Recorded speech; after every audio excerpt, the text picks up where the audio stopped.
धुळे जिल्हा स्वस्त धान्य दुकानदार व केरोसिन परवानाधारक संघटना धुळे जिल्ह्याच्या वतीने वॉश मशिनीच्या अडचणींसंदर्भात पुरवठा अधिकारी रमेश मिसाळ साहेब यांची भेट घेऊन निवेदन दिले। या निवेदनात म्हटले आहे की 1 ऑगस्ट 2022 ते 17 ऑगस्ट 2022 या कालावधीत ठराविक कालावधी सोडला तर आतापर्यंत वॉश मशीन यंत्रणा बंद स्वरूपात आहे।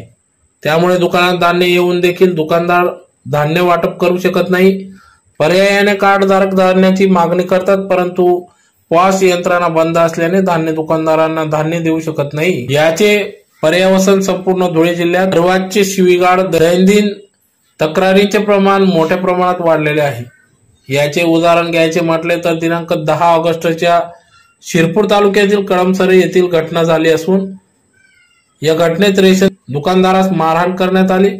त्यामुळे तातडीने वॉश यंत्रणा जर का सुरळीत झाली नाही तर मात्र याच्या पुढे तक्रारींचा महापूर वाढेल व दुकानदारांचे जीवन जगणे मुश्किल होईल। या आशयाचे निवेदन आज देण्यात आले, ज्यात या वॉश मशीन मध्ये येणाऱ्या अडचणींमध्ये प्रामुख्याने महापेड मध्ये आरसी डिटेल्स दिसत नाही। मे महिन्याचे रेग्युलर व पीएम चे वाटप बाकी असून ज्वारी व साखर या ठिकाणी दिसत नाही। मे महिन्याच्या वाटपाची मुदत वाढवून मिळावी। जून महिन्याचे रेग्युलर पीएम चे धान्य मशीन मध्ये डाउनलोड होत नाही। जून महिन्याचे रेग्युलर वाटप राहिले असून मशीन मध्ये कॅरी फॉरवर्ड धान्य दिसत नाही। जून महिन्याचे पीएम चे वाटप राहिले असून मशीन मध्ये डाटा दिसत नाही। आरसी मध्ये एका प्रकारचे धान्य दिसते तर दुसऱ्या प्रकारचे धान्य दिसत नाही, ज्यात प्रामुख्याने गहू तांदूळ यासारखे धान्य या ठिकाणी दिसत नाही। त्यामुळे या सर्व येणाऱ्या अडचणी लवकरात लवकर दूर कराव्या अशी मागणी आज धुळे जिल्हा स्वस्त धान्य दुकानदार व केरोसिन परवानाधारक संघटना धुळे जिल्ह्याच्या वतीने निवेदन देऊन मागणी करण्यात आली। तर यावेळेस धुळे जिल्हा स्वस्त धान्य दुकानदार व केरोसिन परवानाधारक संघटनेचे धुळे जिल्हाध्यक्ष मधुकर रंगराव पाटील, उपाध्यक्ष भाईदास तुळशीराम पाटील, तालुका अध्यक्ष विलास अण्णा चौधरी, शिरपूर तालुका अध्यक्ष राजूभाऊ टेलर, शिंदखेडा तालुका अध्यक्ष आर पाटील आदी सर्व धुळे जिल्हा स्वस्त धान्य दुकानदार व केरोसिन परवानाधारक संघटनेचे पदाधिकारी त्याचबरोबर रेशन दुकानदार या ठिकाणी उपस्थित होते। आता मी दुकान चालू केलं, फक्त 6 रुपये दिले। हो का? 6 निघाले।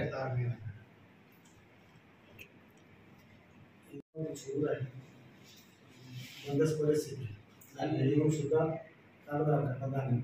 15 दिवस म्हणजे फार जास्त होता। 15 दिवस बंद म्हणजे एकदम सुद्धा लोक याच्यावरून बांधण्यात झाले ना, ऐकायला तयार लोक 2-3 दिवस फिरतात लोक मशीन बंद आमच्या घरी आपटे घ्यायला मालगावात आवाज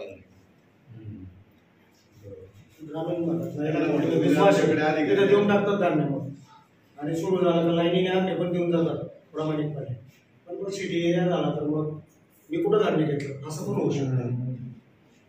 आपण आधी घरी आले कुठं गेलं धान्य आमच्याकडचे घेऊन जाते ना। आज धुळे जिल्हा रेशन संघटनेच्या वतीने पुरवठा अधिकारी यांना निवेदन देण्यात आलं।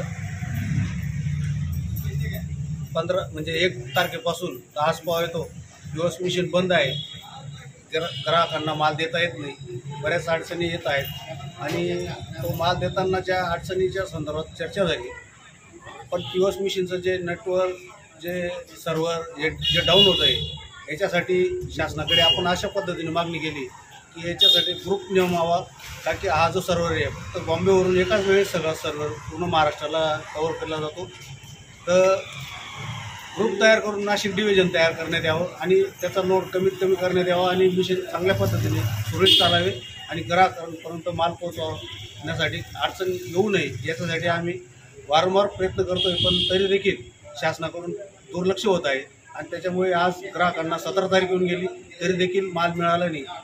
हा जो माल मिळाला नाही या संदर्भात शिरपूर तालुक्यात करमळा या गावाला एका दुकानदाराला मारहाण करण्यात आली आणि त्याचा निषेध म्हणून पण आपण 14 तारखेला निवेदन दिलं आणि परत ती वेळ येऊ नये दुकानदारांवर म्हणून आपण देवसाहेबांना निवेदन देऊन शासनाचं लक्ष वेधण्याचा प्रयत्न केलेला आहे।